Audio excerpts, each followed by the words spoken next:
while dismissing the unique experiences a person may have does not reflect the ideals of feminism. For a movement that advocates for equal rights to only stand up for people who fit in a rigid box of societal standards would be contradictory to its values.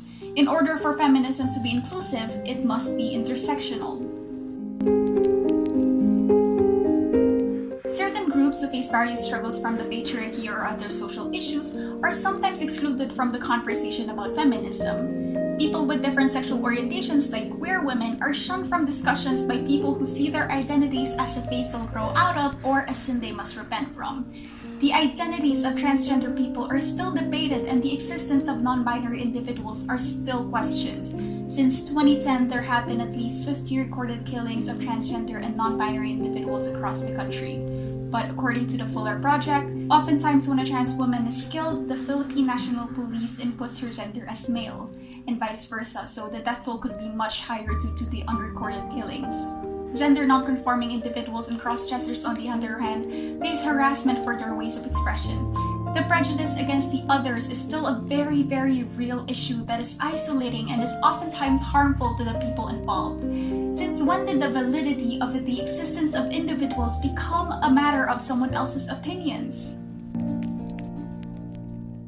Other factors such as socioeconomic status do not often come up in topics about feminism. Impoverished people, for example, may have limited access to education. In 2018, 500,780 children of primary school age were out of school. This leads to fewer job opportunities in the future since it presents a high risk of unemployment. This also includes proper reproductive and sex education. 2,411 of the babies born in 2019 were birthed by children aged 10 to 14 years old. The vulnerability of children and young adolescents leads to the risk of domestic violence. Another reason why domestic violence is perpetuating in the country is financial insecurity. For example, for a family that follows traditional gender roles, the husband may be the sole provider of the family. If abusive relationship is happening in that family, the victim, whose role may include caregiving and household responsibilities, may be unable to leave the relationship because of financial dependence. Not only do victims in the situations mentioned struggle due to expectations and patriarchal systems set in place, financial insecurity and their socioeconomic status also keep them away from independence and opportunities they may otherwise have access to. To understand the topic in a wider context, we may look at white feminism in Western societies. In 1848, the first wave of feminism commenced, but the details usually left out from this narrative was that it was centered solely for white women, like the right of white women to vote. In 1866, black women started protesting for a more inclusive form of feminism, such as Frances Ellen Watkins Harper when she delivers a speech at the 1866 National Women's Rights Convention that addresses the limitations of white feminism, especially in the context of racial oppression. About 200 years later, women of color in countries such as the United States continue to raise their voice for their rights and inclusion that goes unacknowledged in mainstream feminist groups and individuals. We see a similar situation in non-Muslim and non-hijabi individuals who force hijabi Muslims to take off their hijab. Some see the hijab as a form of oppression or misogyny, but some of those who wear it for a political or feminist statement.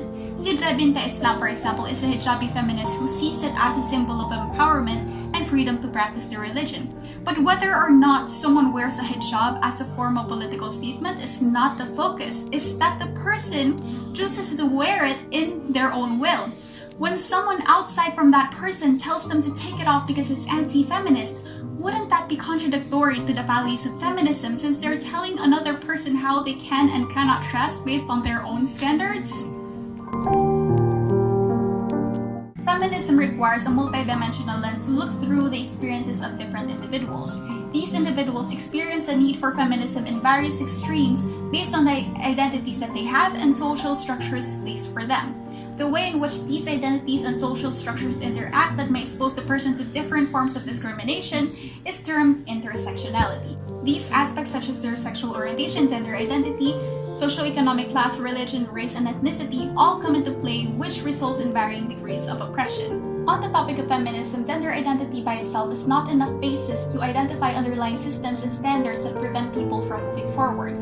These identities exist in a spectrum and create overlapping and intersecting identities.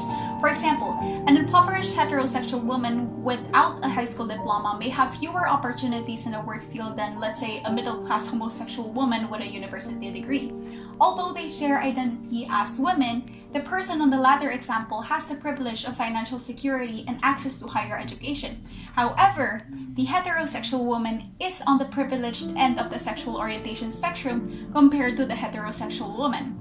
More often than not, we have a mix of privileged and oppressed identities. These identities, along with the social systems in place, are indicators of experiences we may have in the past, present, and future. In order for feminism to cater all, we must see through the diverse lenses and experiences of all through these intersectional identities.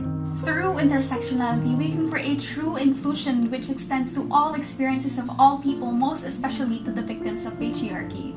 Through the validation of the diversity of womanhood, we can slowly take apart the box that hinders us from reaching our true potential to live our lives authentically without remarks from others on how we should live it. By understanding the different identities a person may have in the context of intersectionality, we will be able to understand the different forms of oppression they may have and may be unique to them. We can tackle issues that contribute to the forms of oppression for the benefit of all, not just a select few. By tackling issues through different lenses and different perspectives, we will be able to achieve social justice, one step at a time.